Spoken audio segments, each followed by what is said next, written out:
Volvemos a encontrarnos en la sección Zehut, Judíos y Conversos en los Reinos Cristianos, y volvemos a encontrarnos, por supuesto, con Rachel Pellet. ¿Qué tal, Rachel? Hola, buenas tardes.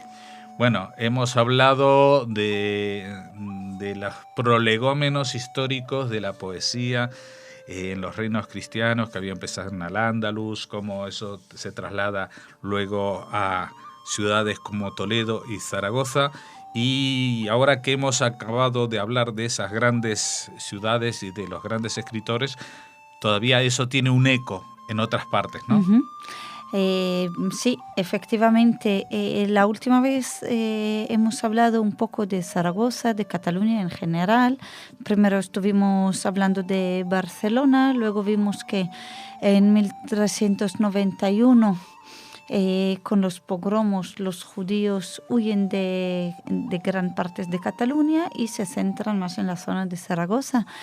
Ahí vimos que tenemos un ciclo muy importante profesional de poetas llamado el ciclo de Zaragoza, Hug Mishorerei Zaragoza, en el cual hemos encontrado ahí el fenómeno muy importante de escribir en hebreo como un gran valor, de escribir poesía, de escribir literatura en hebreo.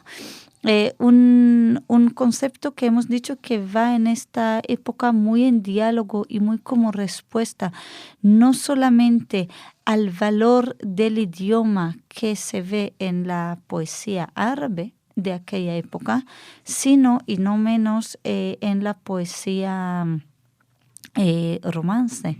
Estamos hablando justo del siglo XIV, donde en español o en castellano tenemos todo el debate que sí cuaderna había en idiomas romances y no solamente en latín, etc.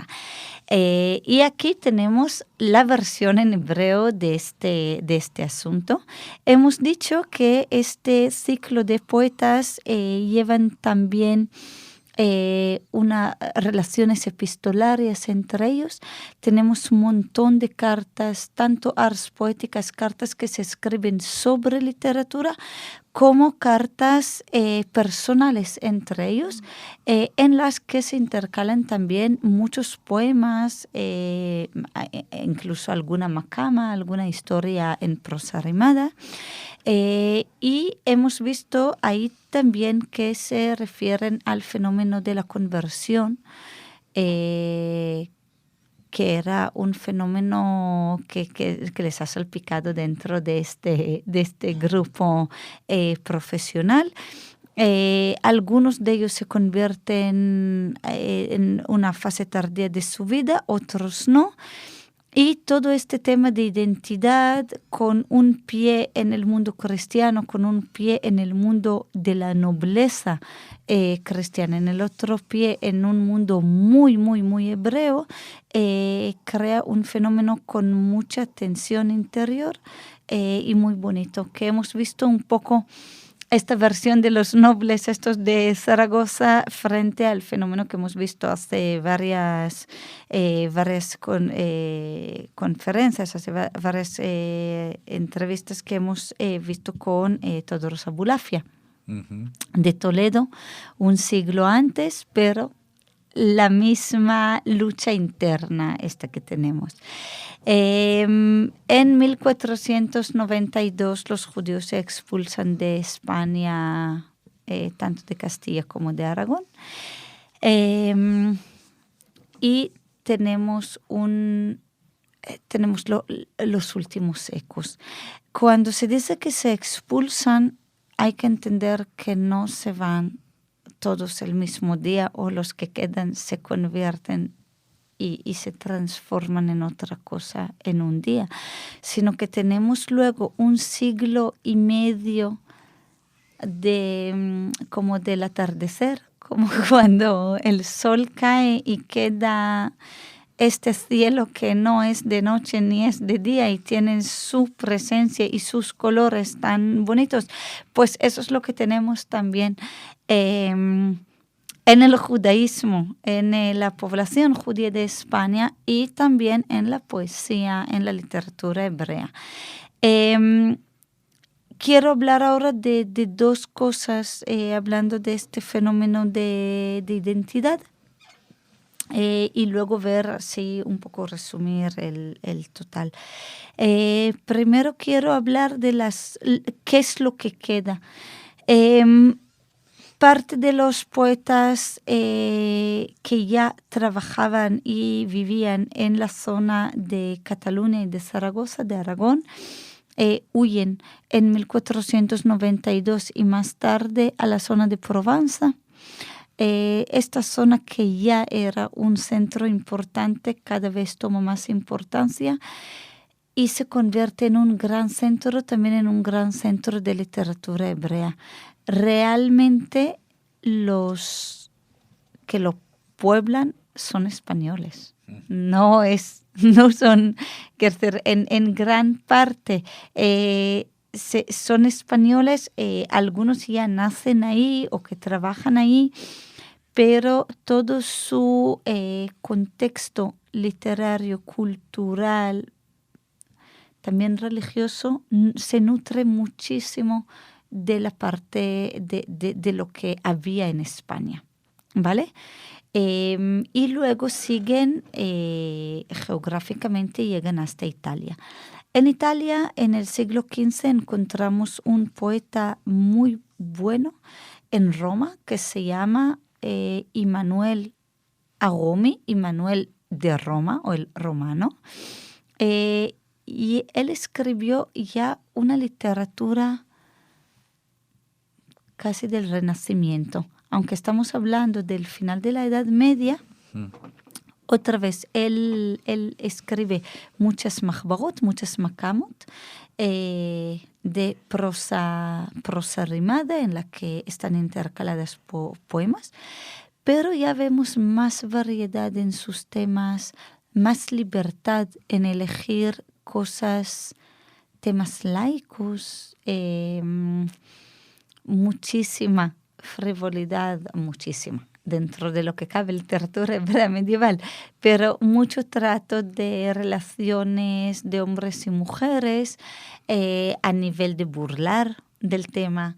En alguno de estas makamat, por ejemplo, la historia es de una mujer que es una mujer guapísima, como siempre, y queda muy descontenta de su marido. Su marido es alguien que no vale, con una insinuación muy grande que probablemente es impotente.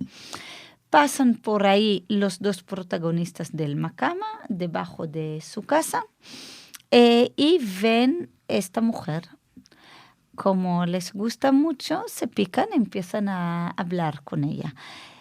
Y al final deciden hacer un concurso de poesía. Que quien lo va a ganar también a la mujer. El concurso es entre el protagonista, su amigo y el marido de esta pobre mujer.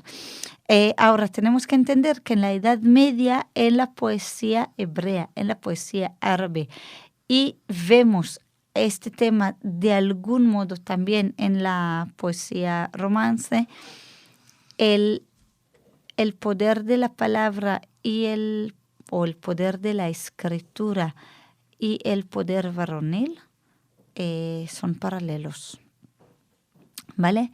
Un hombre tiene el poder en todos los sentidos y uno de estos reflejos es su capacidad de escribir, su capacidad de expresarse bien. ¿Okay?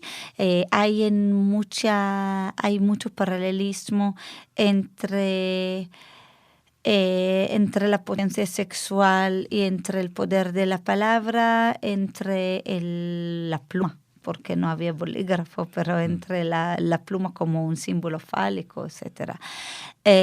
Y ahí va un poco por ahí. Van por ahí los tiros.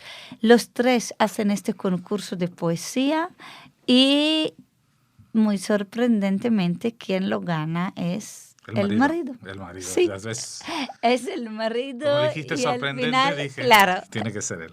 y al final, jajaja, jijiji, todo en un tono muy humorístico, pero esto ya es una cosa que tenemos que apreciar, que esto es un cambio muy grande. Desde la poesía de la que era nuestro punto de partida, la poesía hebrea andalusí, que no tenía nada que ver con estas cosas.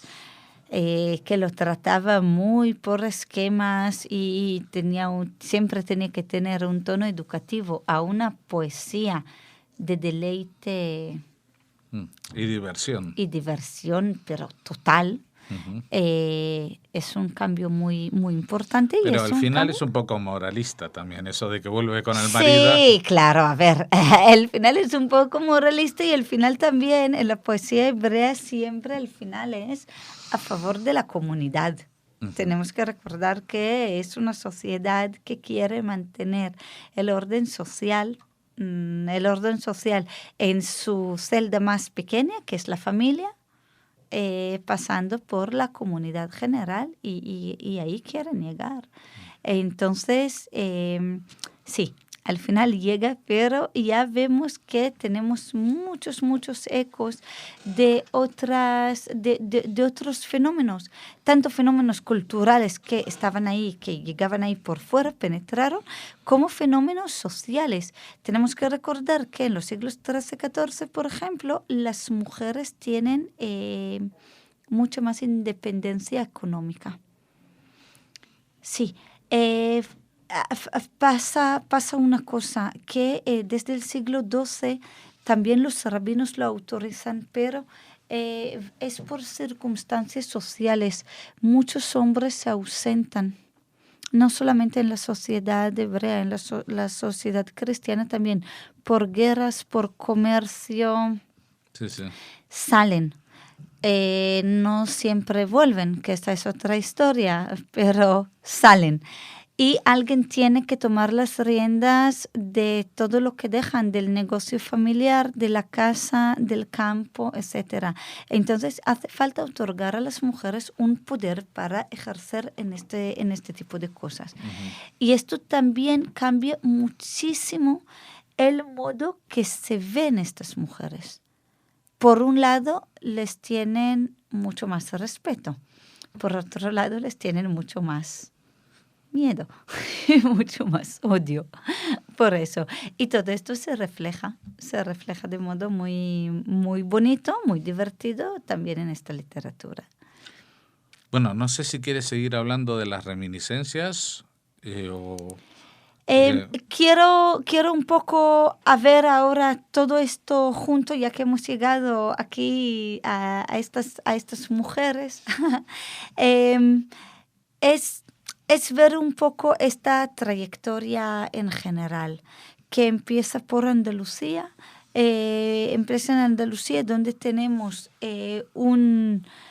una identidad poética hebrea muy, muy, muy marcada y muy en diálogo con la sociedad y con la poesía, con la literatura árabe,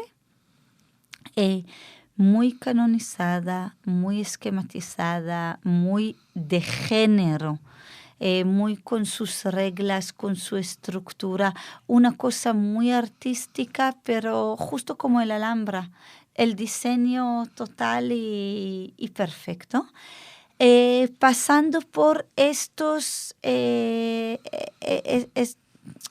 fracturas, digamos, que hemos visto cada vez ocurriendo más cuando salen de Andalucía y llegan a Toledo, donde ya vimos que ahí salpica mucho más influencia cristiana, donde ya el diálogo es entre la sociedad judía, la sociedad cristiana y la sociedad musulmana, y donde los judíos ya estaban entre estas dos influencias, pero todo el rato dialogando entre los tres, y hasta donde llegamos en la última fase, en Zaragoza y en Cataluña, donde ya la influencia o el diálogo es con la sociedad cristiana. y donde ya cambia el tercio totalmente. Y quería igual mirar un poco, por ejemplo, uno de los ejemplos más bonitos es efectivamente con esta poesía de mujeres, con esta poesía que trata mujeres, porque en la poesía es un ejemplo, se puede coger esto y hacerlo con todos los otros géneros, pero en este caso es bonito. En la poesía andalusí tenemos la poesía del vino y la poesía del deseo. Ambos son géneros muy marcados y en ambos la mujer estará siempre descrita del mismo modo. La mujer será la amada muy, muy, muy elevada, muy fría, muy femme fatale, pero que todo sus... Pero muy fría, pero no realmente fría. Sí, pero como se describe como de modo casi violento. Uh-huh. De sus ojos salen flechas que disparan al corazón del amado, del amante. Sus manos, sus uñas que están teñidas de esmalte rojo, están manchadas con la sangre del corazón del amado, etcétera, etcétera. Así va todo, así va. Uh-huh. Esa es la descripción, y es una descripción muy, muy, muy repetitiva. Que por supuesto que es como haciendo una enajenación, se puede decir, de la mujer, ¿no? De la pasión a la mujer. Esto lo trata muchísimo una investigadora muy importante de la Universidad de Tel Aviv, que se llama Tova Rosen. Luego, cuando pasamos a Toledo, ya vimos otras cosas.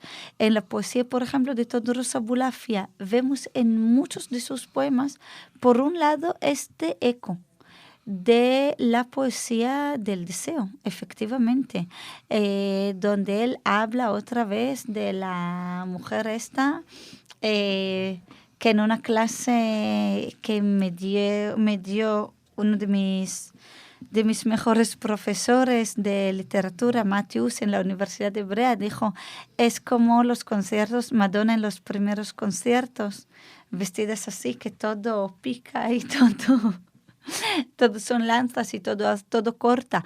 Efectivamente, esa es la imagen por un lado. Y por otro lado, ya vimos en Todros Abulafia un tono muy personal y muy de poesía cortés, ¿vale? En algunos de sus poemas.